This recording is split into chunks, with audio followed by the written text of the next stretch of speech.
Dan para ulama ini mereka punya hak yang wajib kita tunaikan. Jelas, yang wajib kita tunaikan.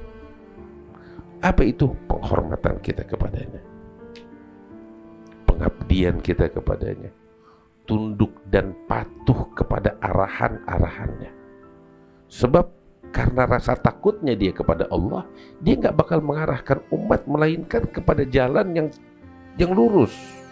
Dia sama sekali nggak punya kepentingan, iya kan?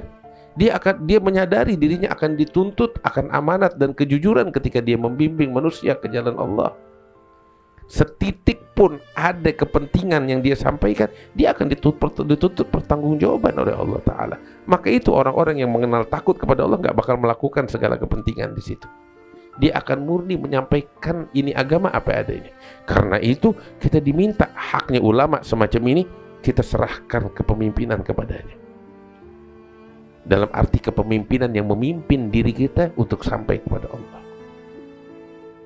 Tunduk patuh. Jangan kita melawannya. Terima segala arahannya. Husnudzan kepadanya. Ulama-ulama yang semacam itu.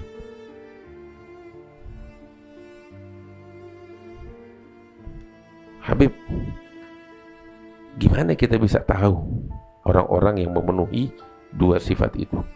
Tahu gimana? Uji dia. Diuji, Beb. Nggak kualat. Lo uji. Jangan telan mentah-mentah. Ya, ada orang datang ngelamar anak perempuan kita. Ya, mau nanti terima mentah-mentah? Enggak dong. Cari tahu dulu, pastiin dulu, diuji dulu. Ya kan? Demikian juga orang yang kita pengen serahkan diri kita, jiwa raga kita kepadanya untuk membimbing kita ke jalan Allah. Kita mau serahin begitu aja? Uji dulu. Ntar kualat, ya.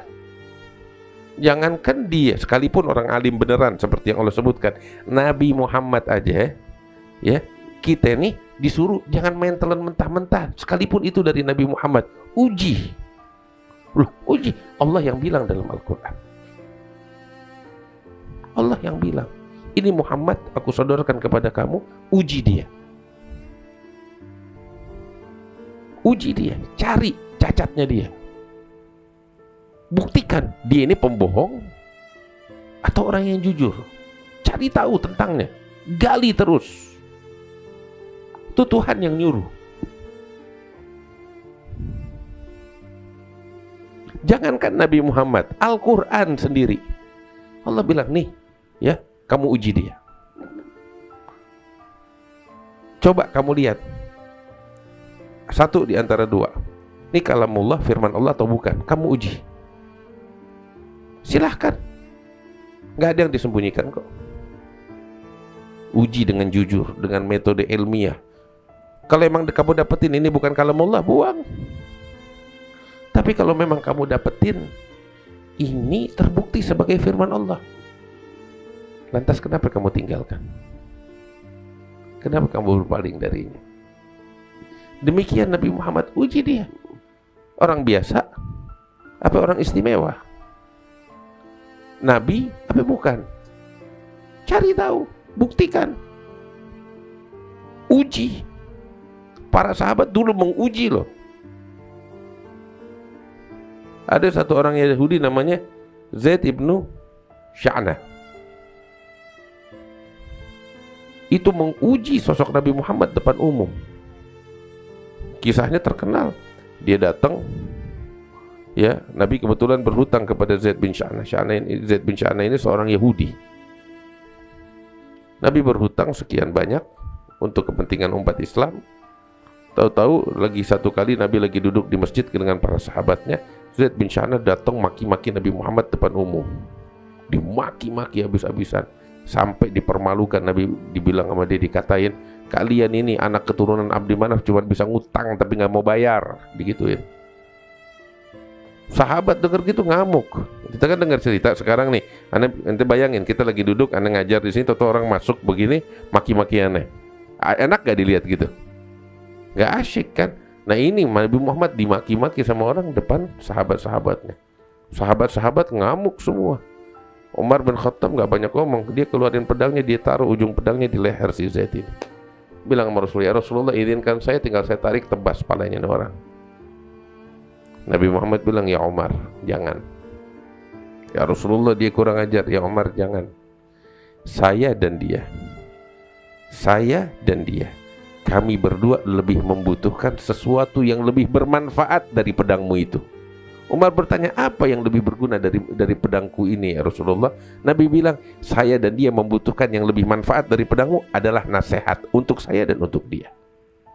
Kaget, nasihat apa? Bilang kepada saya ya Umar, ya Muhammad, kalau ngutang bayar yang benar.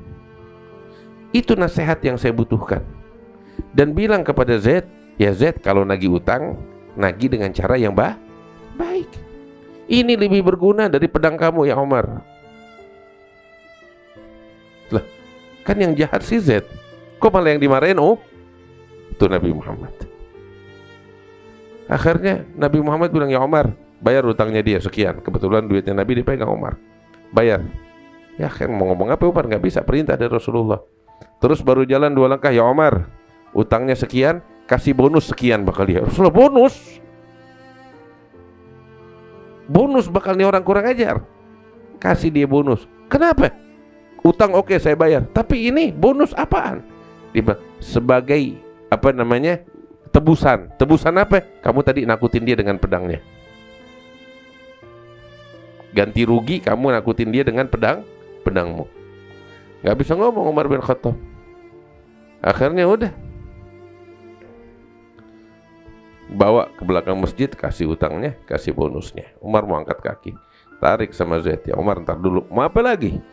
Ya Umar, tahu gak lo apa? Utang kan belum jatuh tempo. Ngamuk Umar. Hah? Kamu perlakukan Nabi Muhammad dengan cara yang kurang ajar, terus kita kira udah jatuh tempo, ternyata belum, kamu yang salah. Tapi kok Nabi nggak bilang udah jatuh tempo, belum jatuh tempo ya? Harusnya kan membela diri. Tuh lihat akhlaknya bagaimana. Zaid bilang, jangan marah dulu, dengerin saya. Saya ini sengaja bikin begini untuk menguji Muhammad. Bagaimana? Saya baca dalam Taurat dan Injil, saya dapetin semua sifatnya. Tetapi ada satu, yaitu di Taurat Injil disebutkan bahwasanya sikap bijaksananya itu lebih dominan daripada amarah. Itu pertama. Yang kedua, semakin diperlakukan biadab, semakin dia menanggapinya dengan bijak. Itu 2 sifat ini disebut dalam Taurat. Saya belum lihat, sebab saya nggak mungkin bisa melihatnya kalau saya tidak mengujinya. Saya uji hari ini, ternyata saya dapetin sikap bijaknya lebih dominan daripada amarah. Saya bakar amarahnya, dia nggak mah. Yang ada dia menanggapinya dengan bijak. Semakin saya jahat, semakin dia menanggapinya dengan bijak.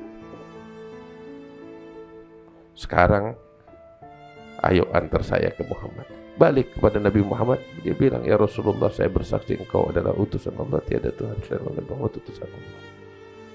Diceritain, dan ini uang nih yang kamu pinjam udah dibayar, hutang dan bonusnya saya infakkan ke jalan Allah.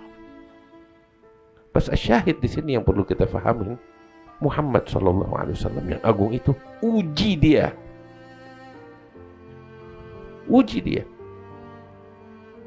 Kamu akan tahu kesuciannya ketika kamu uji dan kamu mencapai pencapaian itu, kamu akan lebih yakin lagi kepada Nabi Muhammad.